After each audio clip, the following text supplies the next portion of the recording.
नमस्कार शिक्षक बंधू आणि भगिनींनो, रुपाली चव्हाण एज्युकेशनल व्हिडिओ या माझ्या चॅनलमध्ये आपणा सर्वांचं स्वागत आहे। आपण बघत आहोत राज्य शैक्षणिक संशोधन व प्रशिक्षण परिषद पुणे समग्र शिक्षा अंतर्गत उपलब्ध झालेले पायाभूत चाचणी सन 2025-26 या विषयांचे पेपर।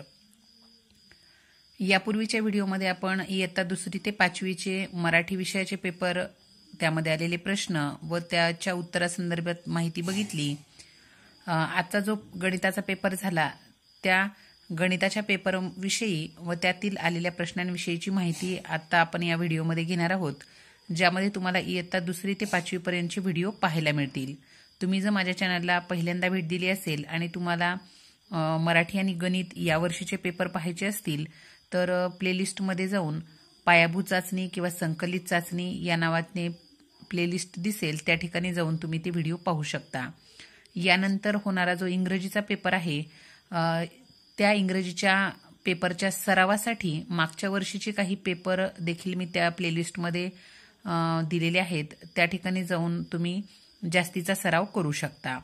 बघा, आपला इयत्ता 3रीचा जो पेपर आहे तो आहे एकूण 40 गुणांसाठी, ज्यामध्ये तोंडी आणि प्रात्यक्षिकसाठी 10 गुण असणार आहेत, तर उर्वरित 30 गुणांची लेखी चाचणी होणार आहे। ज्यामध्ये बघा, प्रात्यक्षिक व तोंडी प्रश्न यामध्ये पहिला प्रश्न 3 गुणांसाठी असणार आहे। त्यामध्ये उदाहरणासाठी आपल्याला दिलेला आहे, वस्तूच्या साहाय्याने 2, 3, 4, 5 पैकी कोणताही एक पाढा तयार करावयास सांगणे। जसं की बघा, या ठिकाणी 2 कप अधिक 2 कप अधिक 2 कप म्हणजेच 2 अधिक 2 अधिक 2 गुणाकाराच्या स्वरूपामध्ये 2 गुणिले 3 बरोबर 6 अशा पद्धतीनं पाढा विद्यार्थ्यांना 3चा, 4चा आणि 5चा तयार करायला सांगायचा आहे। विद्यार्थ्यांनी अचूक वस्तूच्या साहाय्याने जर पाढा तयार केले, 3 पाढे तयार केल्यानंतर त्याला 3 गुण मिळणार आहेत।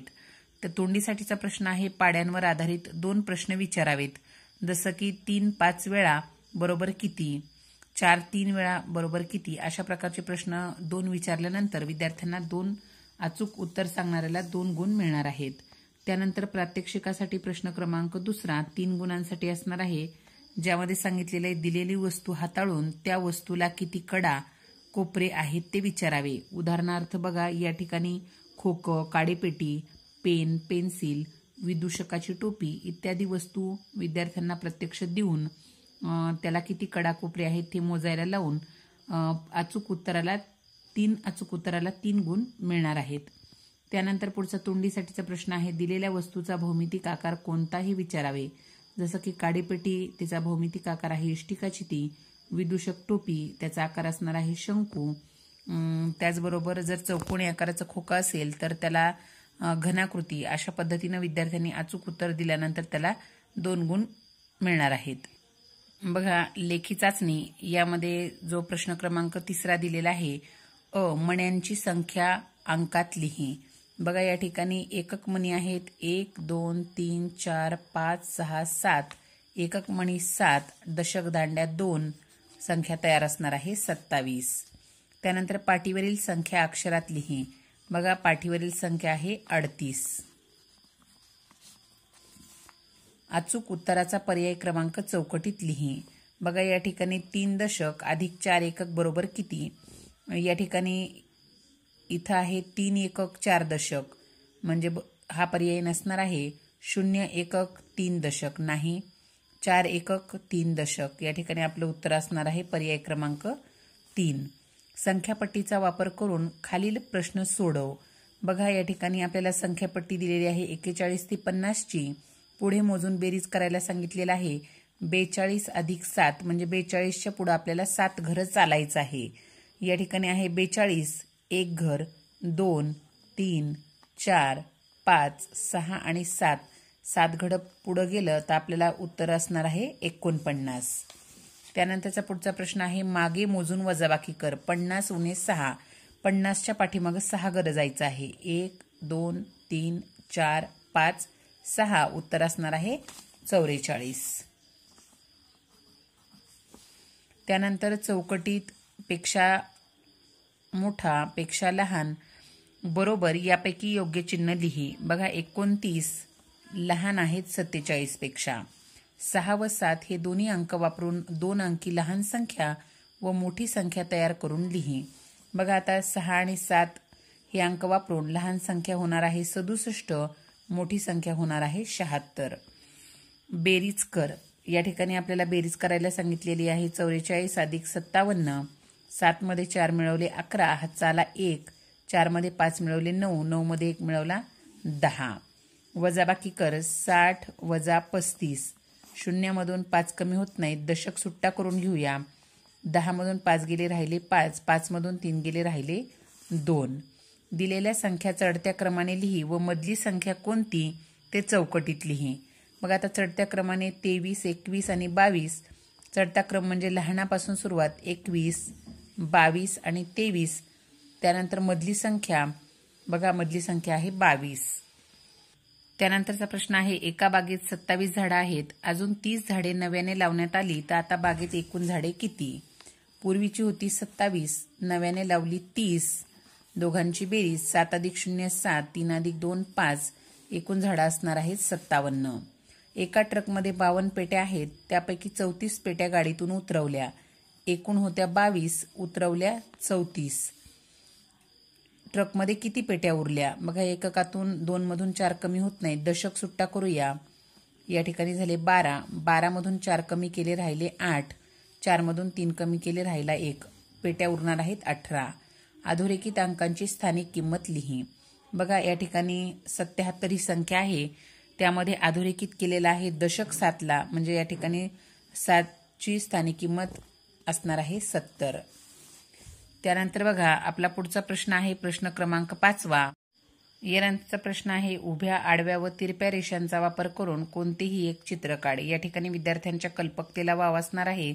विद्यार्थ्यांनी उभ्या, आडव्या, तिरप्या रेषा काढून या ठिकाणी काढलेल्या चित्राला, योग्य त्या चित्राला 2 गुण मिळणार आहेत. पुढचा प्रश्न आहे प्रश्न क्रमांक 6. खाली दिलेल्या सूचनेप्रमाणे कृती कर. बघा, आपल्याला चित्र दिलेले आहेत आणि सांगितले जड वस्तू खालील चौकट रंगव. या ठिकाणी दिलेले आहेत फुगे आणि या ठिकाणी दिलेला आहे भोपळा. निश्चितच भोपळ्याचं वजन हे फुग्यांपेक्षा जास्त असणार आहे. जड वस्तू असणार आहे भोपळा. भोपळ्याच्या खालची चौकट रंगवून घ्यायची आहे. हलक्या वस्तू खालील चौकट रंगव. या ठिकाणी दिलेलं आहे मोराचं पंख आणि या ठिकाणी दिलेली पाटी. निश्चितच पाटीपेक्षा पंख काय असणार आहे? हलका असणार आहे. आपल्याला त्याच्या खाली रंगवून घ्यायचं आहे. यानंतरचा आपला पुढचा प्रश्न आहे प्रश्न क्रमांक 7. खालील प्रश्नांची उत्तरे लिही. आपल्याला इंग्रजी महिने, ग्रेगरियन वर्ष दिलेला आहे बघा. यावर आधारित पहिला प्रश्न आहे, ग्रेगरियन दिनदर्शिकेप्रमाणे पहिला महिना कोणता? आता बघा, या ठिकाणी इंग्रजी महिने 1, 2 पासून 12 महिने, त्यानंतर त्या महिन्यांची नावं दिलेली आहेत आणि त्या महिन्यांमध्ये एकूण किती दिवस असतात याची देखील माहिती आपल्याला दिलेली आहे. अशाच प्रकारचं साहित्य आपल्याला आपल्या पेटीमध्ये देखील उपलब्ध झालेलं आहे बघा. ग्रेगरियन दिनदर्शिकेप्रमाणे पहिला महिना या ठिकाणी असणार आहे जानेवारी. पुढचा प्रश्न आहे, रिकाम्या चौकटीत क्रमाने येणाऱ्या महिन्याचे नाव लिही. एप्रिल नंतर येणार आहे मे, जून. मार्च महिना एकूण किती दिवसांचा आहे? बघा, आता जर तुम्ही मार्च महिना बघितला तर मार्च महिना एकूण असणार आहे 31 दिवसांचा. त्यानंतर आपला जो पुढचा प्रश्न आहे प्रश्न क्रमांक 8. खालील तक्त्यात शेतकऱ्यांच्या शेतात पिकणाऱ्या फळभाज्यांची माहिती चित्र स्वरूपात दिली आहे. त्यावरून त्या खाली दिलेल्या प्रश्नांची उत्तरे लिही. 3 गुणांसाठीचा हा प्रश्न आहे बघा. आता शेतकऱ्यांची नावं आहेत सागर, उमा आणि मंगेश. फळभाज्या, सागरच्या शेतातील भाज्या आहेत वांगी, बटाटा, टोमॅटो आणि दुधी भोपळा. उमाच्या शेतात आहे वांग, टोमॅटो, कारलं आणि दुधी भोपळा. मंगेशच्या शेतामध्ये आहे दोडका, बटाटा, टोमॅटो आणि मिर्च. या ठिकाणी चित्र कशाचं आहे? भेंडीचं. बघा, आता प्रश्न विचारलेला आहे, सर्वांच्या शेतात पिकणारी फळभाजी कोणती? जर सर्वांच्या शेतात बघितलं तर वांग बघा दोघांच्या शेतात आहे, तिसऱ्याच्या नाहीये. बटाटा बघितलं तर दोघांच्या आहे, तिसऱ्याच्या नाहीये. त्यानंतर दुधी भोपळा पण तसाच. पण जर तुम्ही टोमॅटो बघितलं तर टोमॅटो सागरच्या पण शेतात आहे, उमाच्या पण आणि मंगेशच्या पण. म्हणजेच काय असणार आहे आपलं उत्तर? टोमॅटो. कारले कोणाच्या शेतात पिकले? बघा, जर तुम्ही बघितलं तर आपल्याला कारलं दिसणार आहे उमाच्या शेतात. वांगी पिकवणाऱ्या शेतकऱ्यांची नावे लिहा. बघा आता वांगी पिकवणारा आहे सागर आणि उमा. या ठिकाणी सागर आणि उमा. त्यानंतरचा आपला प्रश्न आहे खालील चित्रांचे निरीक्षण कर व प्रश्नांची उत्तरे लिही. बघा चित्राचं निरीक्षण जर आपण केलं तर गाडी आहे 60 रुपये, पेन्सिल आहे 10 रुपयांची, पाटी आहे 50 रुपयाची, त्याचबरोबर खोडरबर आहे 5 रुपयाचं, पाण्याची बॉटल आहे 65 रुपयाची आणि बाहुली आहे 75 रुपयांची. आता बघा या ठिकाणी दिलेला प्रश्न आहे गीताने एक गाडी व पेन्सिल खरेदी केली तर तिने दुकानदाराला किती रुपये, इथे या ठिकाणी उत्तर लिहायचे द्यावयाचे आहेत. बघा गाडी आहे 60 रुपयाची आणि पेन्सिल आहे 10 रुपयाची, म्हणजेच त्या ठिकाणी गीताने 70 रुपये दुकानदाराला द्यावे लागतील. नितीनकडे 50 रुपये आहेत, त्याला बॉटल खरेदी करायची आहे तर त्याला किती रुपये कमी पडतील. बघा आता नितीनकडे आहेत 50 रुपये, बॉटल आहे 65 रुपयाची, म्हणजेच 65 वजा जर आपण 50 केलं तर उत्तर येणार आहे 15. म्हणजे या ठिकाणी किती रुपये कमी पडतात, 15 रुपये. मेरीने 6 खोडरबर घेतले. बघा एक खोडरबर आहे 5 रुपयाला, 6 खोडरबराची किंमत तर तिला एकूण किती रुपये द्यावे लागतील. एक खोडरबर 5, 6 खोडरबरांची किंमत 30 रुपये. बघा अशा पद्धतीने आपण आपला हा जो पेपर आहे इयत्ता 3रीचा त्यातील सर्व प्रश्नांविषयीची माहिती घेतलेली आहे. व्हिडिओ आवडला तर नक्कीच लाईक, शेअर आणि चॅनलला सबस्क्राईब करा.